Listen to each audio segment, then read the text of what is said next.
67th BPSC PT test series अब की बार 140 के पार। इस वीडियो में, इस सेशन में हम लोग वोल्केनो यानी ज्वालामुखी पे चर्चा करेंगे और इस डिस्कशन से पहले जरा कुछ बेसिक पृष्ठभूमि आप लोग जानिए। जैसा कि आप देख रहे होंगे डायग्राम में, ये पृथ्वी की आंतरिक संरचना है, अर्थ का इंटरनल स्ट्रक्चर है। आप डायग्राम पे देखिए, this is the diagram for the internal structure of the earth. ये पृथ्वी की आंतरिक संरचना इसमें दी गई है। अब इसमें आप देखेंगे कि ये है आपका पृथ्वी और ये भाग जिस पे आप खड़े हैं धरातल पे, उसको हम लोग कहते हैं इंग्लिश में क्रस्ट, हिंदी में कहते हैं भूपपटी। ठीक इसके नीचे जो भाग है, ये भाग, इसको हम लोग मैंटल कहते हैं, इसको हम लोग मैंटल कहते हैं। और तीसरा जो लेयर है, जो थर्ड पार्ट है, इसको हम लोग कोर कहते हैं। ये आपका क्रोड हुआ, और ये क्रोड जो है या कोर इंग्लिश में, ये दो भाग में विभाजित है। इनर कोर ये है आपका इनर कोर, जिसको कि हिंदी में हम लोग आंतरिक क्रोड कहते हैं। और ये भाग है आपका, इसको हम लोग आउटर कोर या बाहरी क्रोड कहते हैं। So the structure of the earth, in fact the internal structure of the earth is like an onion, एक प्याज की तरह है। पृथ्वी की आंतरिक संरचना प्याज की तरह है। सबसे ऊपर में आपका क्रस्ट है, जिसको हम लोग हिंदी में भूपपटी कहते हैं। फिर प्याज का छिलका हटाइएगा, आपको मिलेगा मैंटल। और तीसरा भाग जो है, सबसे अंदरूनी भाग है, उसको हम लोग इंग्लिश में कोर कहते हैं और हिंदी में कहते हैं क्रोड। और कोर जो है दो भाग में है, एक आउटर कोर या बाहरी क्रोड, और दूसरा है इंटरनल कोर या आंतरिक क्रोड। तो चलिए आगे के स्लाइड्स पे हम लोग चलते हैं। अब हम लोग बात करते हैं क्रस्ट, हम लोग बात करते हैं भूपपटी पे। हम लोग जो है बात करेंगे क्रस्ट पे या भूपपटी पे। तो ये पृथ्वी का सबसे ऊपर भाग है, जिसके ऊपर आप खड़े हैं। The outer most layer of the earth, in fact the outermost solid part of the earth is known as the crust। पृथ्वी का ऊपरी भाग, पृथ्वी का ऊपरी ठोस भाग कहलाता है भूपपटी। So it is the outermost solid part of the earth। This part of the earth, or you can say the crust, is very brittle in nature। क्रोड का, ये भूपटी का ये भाग, ये जो ठोस भाग है, बहुत भंगुर होता है, तुरंत टूट जाता है।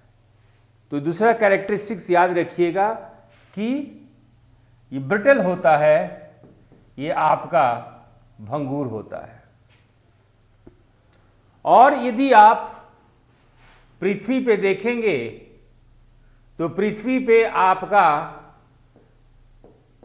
महासागर यानी ओशंस होता है और कॉन्टिनेंट यानी महाद्वीप होता है। उसी तरह ये क्रस्ट जो है दो पार्ट में डिवाइडेड है। एक पार्ट है कॉन्टिनेंटल क्रस्ट जिसको हम लोग महाद्वीपीय क्रस्ट भूपटि कहते हैं हिंदी में, और दूसरा है ओशियानिक क्रस्ट जिसको हम लोग महासागरीय भूपटि कहते हैं। इसका औसत मोटाई 30 से 40 किलोमीटर होता है, लेकिन हिमालय जैसे जगह में ये 70 किलोमीटर तक भी हो जाता है। उसी तरह ये महासागरीय क्रस्ट यानी ओशियानिक क्रस्ट, इसका एवरेज थिकनेस, औसत जिसकी चौड़ाई है वो आपका 5 किलोमीटर होता है। So your crust is very brittle in nature. आपका भूपटि बहुत भंगुर होता है। दो भाग में हम लोग इसको बांट सकते हैं। एक महासागरीय, इंग्लिश में बोलते हैं ओशियानिक क्रस्ट, इसकी चौड़ाई, एवरेज जो चौड़ाई पूरे अर्थ पे देखा गया है वो करीब 5 किलोमीटर है। ऑन द अदर हैंड आपका कॉन्टिनेंटल क्रस्ट है जिसको हिंदी में हम लोग महाद्वीपीय भूपटि कहते हैं, और इसका एवरेज थिकनेस, औसत चौड़ाई 35 से 40 किलोमीटर है। हिमालय तक ये 70 किलोमीटर तक भी चला जाता है। अब चलते हैं, अपने डिस्कशन को आगे बढ़ाते हैं हम लोग। तीसरा जो है ये है मैंटल। इस ट्रस्ट, इसको डिस्कस करने से पहले आप ये देखिए, इस डायग्राम को देखिए, और इस डायग्राम को देखिएगा। ये भाग जो है,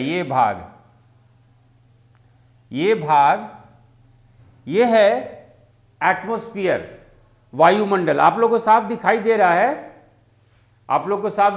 है, ये है आपका एटमॉस्फेयर यानी वायुमंडल। ये है आपका पृथ्वी, उसको घुमा दीजिए। ये है आपका पृथ्वी, और हम लोग अभी इस पोर्शन की बात किए हैं। ये पोर्शन, इसी को हम लोग क्रस्ट कहते हैं या भूपटि का नाम देते हैं। और देखिए ये जो भाग है, ये भाग है, यानी दूसरा परत जो है ये है आपका मैंटल,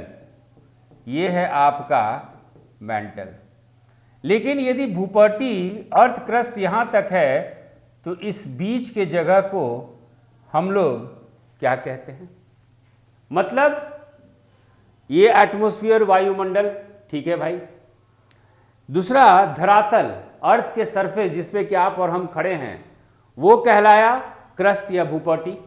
मैंटल आपका यहां से चालू हो रहा है, मैंटल आपका यहां से चालू हो रहा है। तो इस बीच के जगह को हम लोग क्या कहते हैं? तो इस बीच के जगह को हम लोग कहते हैं मोहो डिसकंटिन्यूटी। इस बीच के जगह को हम लोग कहते हैं मोहो डिसकंटिन्यूटी, या हिंदी में इसको कहते हैं मोहो असातत्य। तो जो आप डायग्राम देखें तो पहला जो है आपका क्रस्ट या भूपटि हो गया। फिर बीच में जगह है जिसको हम लोग मोहो डिसकंटिन्यूटी या कहिए ट्रांजिशन एरिया है। जैसे दिन और रात के बीच में गोधूली बेला होता है, उसी तरह क्रस्ट और मैंटल के बीच में ये ट्रांजिशन जगह है, जिसको हम लोग अंग्रेजी में मोहो डिसकंटिन्यूटी कहते हैं और हिंदी में कहते हैं मोहो असांतत्य। इसको कहते हैं मोहो असांतत्य। ठीक है। अब मोहो असांतत्य से लेके आपका नीचे 2900 किलोमीटर 2900 किलोमीटर तक ही आपका ये मेंटल रहता है। समझिए, फिर हम लोग को क्वेश्चन आंसर करने में आसानी होगा। सबसे ऊपर भूपट्टी है क्रस्ट, इसके नीचे है मोहो डिसकंटिन्यूटी या मोहो असांतत्य। मोहो अशांत तत्व कहते हैं। ये संक्रमण है, मतलब जैसे कि आप दिन और रात अलग अलग है, लेकिन दिन और रात के बीच में आपका गोधूली बेला होता है, उसी तरह भूपट्टी और मेंटल के बीच में जो जगह होता है उसको हम लोग कहते हैं असांतत्य, मोहो असांतत्य। इंग्लिश में बोलते हैं मोहो डिसकंटिन्यूटी। ठीक है। अब इस मोहो डिसकंटिन्यूटी से लेके आपका 2900 किलोमीटर तक 2900 किलोमीटर तक आपका होता है मेंटल। आपका होता है मेंटल। मेंटल को भी आप दो भाग में बांट सकते हैं। मेंटल को भी आप दो भाग में बांट सकते हैं। ये भाग कहलाया अपर मेंटल या ऊपरी मेंटल। अब इसमें देखते हैं हम लोग क्या कहते हैं। यानी फिर से देखिए कि यदि हम लोग मान लीजिए आपका ये है मेंटल, ये है मेंटल जिसकी जो है गहराई 2900 किलोमीटर तक है, और इसको आप दो भाग में बांट दीजिए। पहला 400 किलोमीटर, पहला 400 किलोमीटर, ये जो है मेंटल का जो ऊपरी भाग है ये कमजोर होता है। दिस पोर्शन यानी upper portion of the mental is weak, करीब 40 किलोमीटर तक। इसीलिए इसको हम लोग कहते हैं एस्थेनोस्फीयर। इसको कहते हैं एस्थेनोस्फीयर। हिंदी में कहते हैं दुर्बलता मंडल। एस्थेनो का मतलब होता है weak, so that portion that is weak. दुर्बलता यानी दुर्बल वाला परत। और ज्वालामुखी में क्या है, पृथ्वी के आंतरिक पदार्थ जो है ऊपर निकलता है। तो ऊपर कहाँ से निकलेगा, जो कमजोर भाग है। कमजोर भाग को ही ना आप आसानी से तोड़ सकते हैं। तो ये समझिए ये भाग जो है, ये भाग जो है आपका कमजोर है। और दूसरा भाग ये लोअर पोर्शन, ये आपका जो है ये 400 के बाद से लेके 2900 किलोमीटर तक रहता है।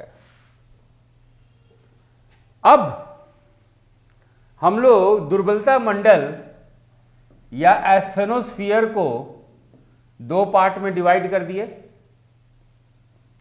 ठीक है। तो एस्थेनोस्फीयर यानी एस्थेनोस्फीयर या दुर्बलता मंडल ही मुख्य जगह है, यही मुख्य जगह है, यही स्रोत है आपका मैग्मा का।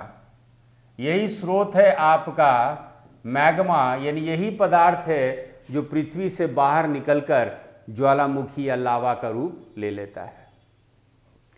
और ये किस स्टेट में रहता है, ये किस अवस्था में रहता है, तो अंग्रेजी में बोलते हैं इसको मोल्टेन स्टेज, और इसको हिंदी में कहते हैं पिघला हुआ।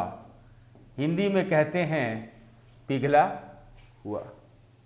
और आपका ये पार्ट लोअर मेंटल, निचला मेंटल, ये जो पार्ट है यहां हम लोग ठोस देखते हैं, सॉलिड। यहां पे जो पदार्थ है वो ठोस अवस्था में है। ठीक है। सो मैग्मा का स्रोत यही आपका दुर्बलता मंडल है। अब चलते हैं हम लोग अंतिम, यानी पृथ्वी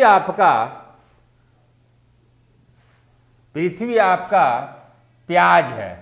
पहला क्रस्ट, भूपटी, दूसरा मेंटल, ये मेंटल, और ये हो गया आपका कोर। हिंदी में इसको बोलते हैं क्रोड, हिंदी में इसको बोलते हैं क्रोड। ठीक है। और ये क्रोड जो है दो भाग में है,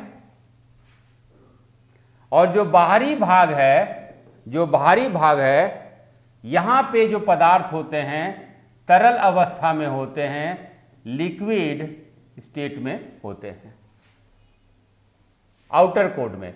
और इनर कोड में, आंतरिक कोड में जो पदार्थ होते हैं वो होते हैं सॉलिड स्टेट में, ठोस अवस्था में। आप देखिएगा कि क्रोड में निकल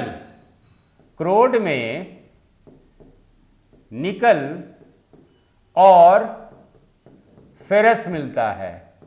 क्रोड में निकल और फेरस मिलता है, और इसको जोड़िए तो कहलाया नीफे। तो इसलिए क्रोड को हम लोग नीफे लेयर के नाम से या नीफे परत के नाम से जानते हैं। चलिए अपने डिस्कशन को आगे और हम लोग बढ़ाते हैं। तो अभी तक हम लोग देखें कि आपका जो मेंटल है, मेंटल के ऊपरी भाग यानी 400 किलोमीटर तक वो एस्थेनोस्फीयर है, दुर्बलता मंडल है, और वही स्रोत होता है ज्वालामुखी के लिए, वही स्रोत होता है आपके वोल्केनो के लिए। यदि डिस्कशन हमारा कंप्लीट हो गया तो इसको देखिए। अब हम लोग देखते हैं, आप जो अपना कॉन्सेप्ट अभी डिस्कस किए उसको हम लोग अब देखते हैं। ये है मैग्मा, ये देख रहे हैं, ये है आपका मैग्मा चेंबर, यानी मैग्मा चेंबर ही मैग्मा का स्रोत है। बैंक है ना, कहीं जैसे हमारा पेट होता है उसी तरह ये पेट है। सारा पिघला हुआ पदार्थ यहाँ पे जो है निकलता है। जब आप उल्टी करते हैं ना, उल्टी या तो खाना पच जाए या तो फिर उल्टी हो जाएगा। तो उल्टी होता है तो सारा सामग्री पेट से आता है, पेट से जाता है गला, इसको ज्वालामुखी का हम लोग गला भी बोलते हैं, थ्रोट भी बोलते हैं, और फिर ये मुख से आपका सामग्री बाहर निकलता है। यही कॉन्सेप्ट है ज्वालामुखी का। चलिए अब क्वेश्चन को हम लोग डिस्कस करते हैं, क्वेश्चन को हम लोग अपना डिस्कस करते हैं। The source of volcano is, ज्वालामुखी का स्रोत क्या है? तो भैया हम लोग डिस्कस किए कि ज्वालामुखी का स्रोत है मैग्मा, ज्वालामुखी का स्रोत है मैग्मा। 1 का ए आंसर, 1 का ए आंसर। ठीक है। अब चलिए अगला क्वेश्चन से पहले जरा हम लोग कॉन्सेप्ट सीख लें। अब देखिए इस मैप में, देखिए इस डायग्राम में, इस डायग्राम को देखिए तो ये है आपका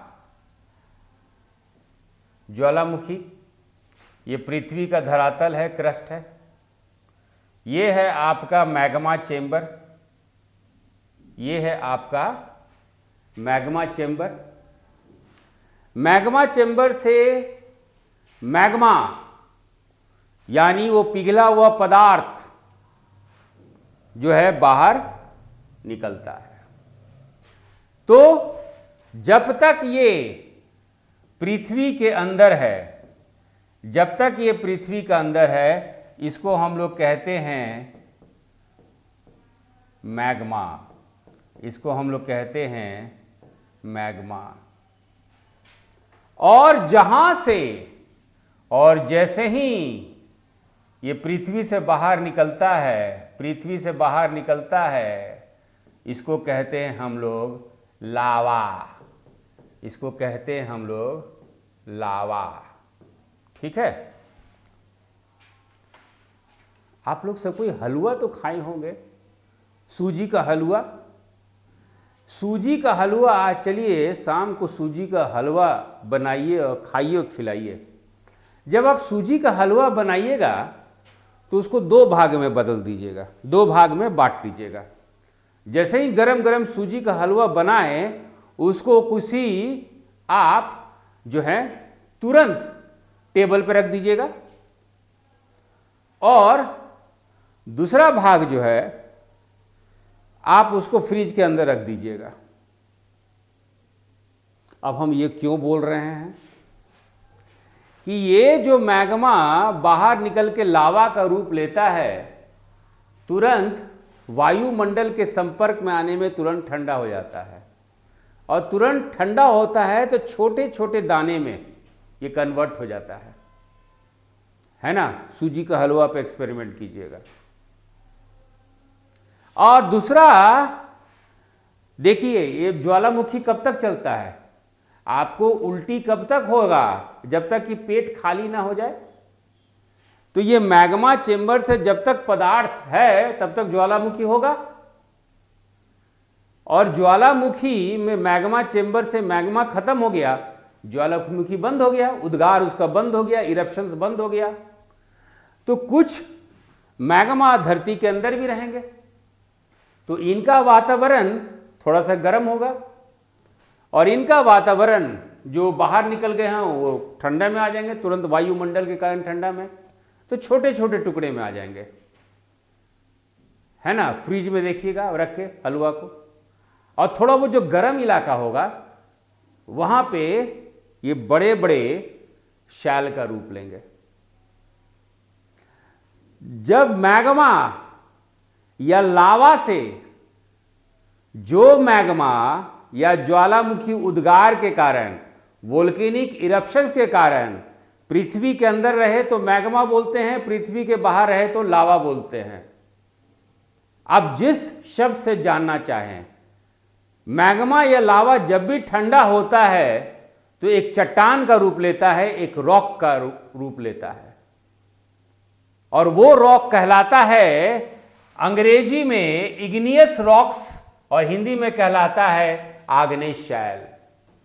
तो पृथ्वी पे पहला शैल, पहला चट्टान, पहला रॉक बना है आग्नेय शैल। अब ये आग्नेय शैल जो है पृथ्वी के नीचे भी बनता है और पृथ्वी के बाहर भी बनता है, और पृथ्वी के जो बाहर बनता है शैल, उसको हम लोग वोल्केनिक रॉक्स कहते हैं, भूकंपीय शैल कहते हैं। और जो पृथ्वी के अंदर बनता है शैल, इग्नियस रॉक्स, आग्नेय शैल, उसको हम लोग प्लूटोनिक रॉक्स कहते हैं या पतालीय शैल कहते हैं। ठीक है बच्चों, तो मेरे ख्याल से ये कॉन्सेप्ट हमारा क्लियर हो गया। अब हम लोग आगे चलते हैं। क्वेश्चन नंबर 2, जो हम लोग मैग्मा की बात किए थे, जो एस्थेनोस्फीयर या द्युलता मंडल में रहता है, उसका अवस्था क्या होती है? In which state of matter magma is present? It is present in semi solid molten stage. Magma किस अवस्था में मौजूद होता है? तो अर्ध ठोस पिघला हुआ, पिघला हुआ। ठीक है, चलिए अगला क्वेश्चन। अगला क्वेश्चन, अब देखिए ज्वालामुखी खत्म हो गया, ज्वालामुखी खत्म हो गया, तो ज्वालामुखी को देखिए, यह है आपका मैग्मा चेंबर। यहां से ज्वालामुखी निकल रहा है, बाहर निकला तो लावा बना और अंदर रहा तो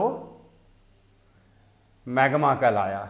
लेकिन एक बार जब ये मैग्मा चेंबर से सारा पदार्थ खत्म हो जाता है तो ज्वालामुखी रुक जाएगा। तो जो भी पदार्थ है अंदर में, गला में, ये भी शैल का रूप, रॉक्स का रूप ले लेता है। और जो पृथ्वी के अंदर जो शैल होते हैं उसको कहते हैं अंतर्भेदी चट्टान। Mean when lava cools down below the earth it is known as intrusive rocks. It is known as intrusive rocks.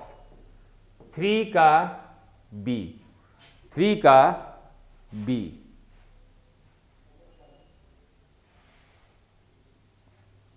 अब सवाल आप हमसे पूछेंगे कि ये लावा गर्म क्यों होता है? Why is this lava very hot, है कि नहीं? तो बिग बैंग थ्योरी आप लोग पढ़े होंगे कि एक महाविस्फोट हुआ था, तो एनर्जी अभी भी है, वो ऊर्जा अभी भी है, और उसी ऊर्जा एनर्जी से पदार्थ इकट्ठा होकर पृथ्वी का निर्माण, अर्थ का फॉर्मेशन हुआ, और अर्थ जैसे बाकी भी प्लैनेट्स का फॉर्मेशन हुआ। तो पृथ्वी के आंतरिक भाग में इतना ऊर्जा है, इतना एनर्जी है कि यदि हम लोग चाहें तो अपना सारा एनर्जी रिक्वायरमेंट जो भी हमारा ऊर्जा का ज़रूरत है, हम लोग पृथ्वी के अंदर से ही पूरा कर सकते हैं। और इसी एनर्जी से गर्मी रहता है। आदि मानव, हमारे पूर्वज, पूरा पाषाण काल के मानव, पैलियोलिथिक एज के मानव, ह्यूमन बींग्स पैलियोलिथिक एज के, इसी एनर्जी को गर्म पानी के रूप में नहाने का काम करते थे। फिर आपका जगह को गर्म करने के लिए इसी ऊर्जा का इस्तेमाल करते थे, और हम लोग जो हैं इस ऊर्जा को वेस्ट कर रहे हैं। एनीवे, क्वेश्चन आपका ये है कि why is lava very hot, किस कारण से लावा बहुत गर्म है? तो जियोथर्मल एनर्जी ये गर्म है, ये गर्म होता है जियोथर्मल एनर्जी भूतापीय ऊर्जा के कारण। यानी 4 का सही ऑप्शन है ए, 4 का सही ऑप्शन है ए। जो पृथ्वी के अंदर जो ऊर्जा होता है उसके कारण ये आपका गर्म होता है ना। इस पे बाहर हैं आप, छत धरातल पे हैं, सरफेस पे, अर्थ के अंदर ये सब जो पोर्शन देख रहे हैं यहीं पे आपका ऊर्जा होता है, स्टोर्ड होता है। इसी को हम लोग जियोथर्मल एनर्जी या भूतापीय ऊर्जा के नाम से जानते हैं।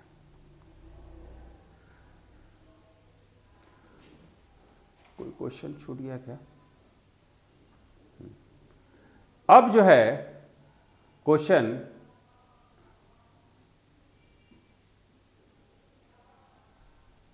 जो हम लोग जियोथर्मल एनर्जी की बात किए हैं वो किस चीज़ के लिए इस्तेमाल होता है? यदि हम लोग पैलियोलिथिक एज के ह्यूमन बींग्स को देखें, हम लोग पूरा पाषाण काल के मानव जाति को, आदि मानव को देखेंगे तो वो लोग नहाने के लिए और जगह गर्म करने के लिए इस भूतापीय एनर्जी, जियोथर्मल एनर्जी को इस्तेमाल करते थे, नहाने के लिए और किसी स्थान को गर्म करने के लिए। अब हमारे पास जो है टेक्नोलॉजी आ चुका है, तो भूतापीय ऊर्जा, जियोथर्मल एनर्जी को इलेक्ट्रिसिटी प्रोडक्शन के लिए भी इस्तेमाल किया जा रहा है। गवर्नमेंट ऑफ इंडिया इस पे अपना प्रारूप तैयार कर रही है। सो टू जनरेट इलेक्ट्रिसिटी ऑल्सो, बिजली पैदा करने के लिए, तो 5 का सही ऑप्शन है डी, ऑल द ऑप्शंस। 5 का सही ऑप्शन है D, all the options. Question number 6, where is the volcanic vent created? ज्वालामुखी वेंट कहाँ बनता है? देखिए, जो कमज़ोर होते हैं, बहुत ज़्यादा दबाव, बहुत ज़्यादा प्रेशर नहीं सह सकते हैं, उसी तरह पृथ्वी का भी कुछ भाग है। अब ये वेंट होता क्या है? ये आपका वेंट है क्या? ये वेंट है, ये आपका पृथ्वी है, ये है आपका है मैग्मा चेंबर, है ना। और मैग्मा चेंबर में बहुत ज़्यादा यदि पदार्थ इकट्ठा हो जाए तो इसका दबाव पड़ने लगेगा, और दबाव पड़ने से ये जो है कोई ऐसा रास्ता देखेगा जहाँ से ये टूट सके ताकि ये पदार्थ बाहर निकले। तो जो पदार्थ बाहर का रास्ता, जो रास्ता पदार्थ को बाहर निकलने देता है, उसी को हम लोग वेंट कहते हैं, उसी को हम लोग ज्वालामुखी वेंट कहते हैं। क्वेश्चन है, where is the volcanic vent created? ज्वालामुखी वेंट कहाँ बनता है? तो ये पृथ्वी के प्रॉपर्टी के कमजोर बिंदु में, weak point in the earth crust. तो 6 का सही ऑप्शन है बी, 6 का सही ऑप्शन है बी। देखिए, ये है वेंट, ये है मैग्मा चेंबर, और ये है आपका वोल्केनिक वेंट। ये कमज़ोर भाग है, चूँकि ये हीटेड रहता है, ये ना हीटेड रहता है, गर्म होता है, इसलिए हल्का हो जाता है, और जहाँ भी इसका प्रेशर पड़ा तो ये भाग टूट जाता है, और हल्का जो सामग्री है, गर्म और हल्का, ये ऊपर उठता है। Question number 7, where is the volcanic throat situated? ये देखिए, इस डायग्राम को देखिए, है ना।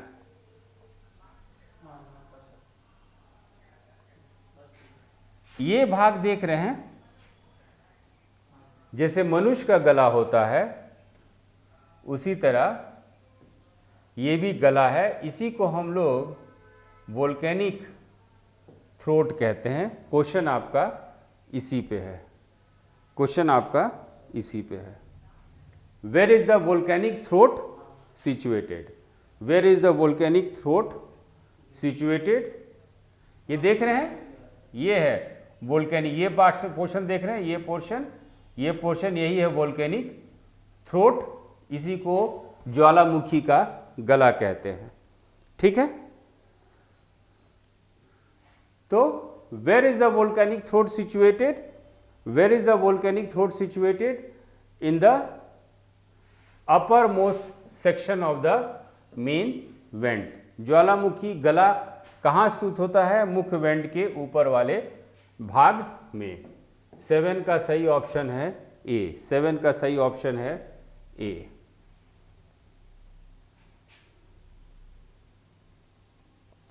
क्रेटर, मुख्य निकासी, धरातल पे जो मेन आउटलेट होता है जिससे कि ज्वालामुखी का मैग्मा निकलता है, उसी को हम लोग क्रेटर बोलते हैं। तो where is the crater located? Crater कहाँ स्थित होता है? On the earth surface. Crater कहाँ स्थित होता है? पृथ्वी की सतह पे, पृथ्वी की सतह पे।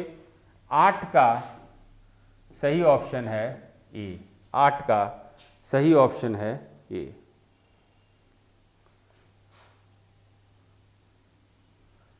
अब इस डायग्राम को देखिए, गौर से देखिए इस डायग्राम को। देख रहे हैं, ये झील है। क्या होता है कि कभी कभी इस झील को ऐसे देखिए, ये नीचे मैग्मा चेंबर, ठीक है, और यहां से मैग्मा निकल रहा, ये आपका यहां क्रेटर बन गया। अब ये सामग्री इसे से निकल रहा है, ऐसे ऐसे करके निकल रहा है, ऐसे ऐसे करके निकल रहा है, ये अपने ही भार से फिर नीचे गिर जाता है और देखते हैं कितना बड़ा गड्ढा बन जाता है। हाँ, ये झील का भी रूप ले लेता है कि नहीं? तो क्रेटर का इस तरह का भी हम लोग को साइज शेप मिला है। अब क्वेश्चन नंबर 9 वही है, how does the crater look? Crater कैसा दिखता है? Basin like yes, circular yes, might also have large radius and great in depth. Crater कैसा दिखता है? द्रोणी की तरह भी दिखता है, गोलाकार भी दिखता है, बड़ी गहराई के साथ बड़ा त्रिज्या सब दिखता है। तो डी ऑल द ऑप्शंस। तो 9 का सही ऑप्शन है डी, सभी विकल्प, सभी विकल्प। लावा वेंट। वेंट क्या होता है कि पृथ्वी के अंदर जो कमजोर भाग है जहां से मैग्मा अपने को बाहर निकालता है, वही है वेंट। तो क्वेश्चन नंबर 10 क्या है? क्वेश्चन नंबर 10 जो है, where is the lava vent is located? Lava vent is located side of the crater, above the crater, bottom of the crater, all the options. Lava vent कहाँ स्थित होता है? Crater के बगल में, क्रेटर के ऊपर, क्रेटर के नीचे, सभी विकल्प। तो 10 का सही ऑप्शन है डी, 10 का सही ऑप्शन है आपका डी। एक क्वेश्चन इसको देखिए, ये क्वेश्चन है आपका फ्रिक्शन रिज पे। ये क्वेश्चन है फ्रिक्शन रिज, ये क्वेश्चन है फ्रिक्शन रिज। फ्रिक्शन रिज है क्या? क्वेश्चन नंबर 12 है। इस डायग्राम को देखिए, ये है फ्रिक्शन रिज। ध्यान से देखिए तो ये आपके हाथ का उंगली का छाप है, हाथ का छाप जो ज्योतिष को दिखाते हैं हाथ देखने के लिए, और ये धारी धारी आपको पैर का भी छाप है। आपका जो आधार कार्ड बनता है ना, उसका आधार यही है, उसी को हम लोग कहते हैं फ्रिक्शन रिज। यानी देखिएगा गौर से, लग रहा है कि हल चला हुआ है और आधार कार्ड इसी पे बनता है। इसी पे क्वेश्चन है आपका, what is friction ridge? What is friction ridge?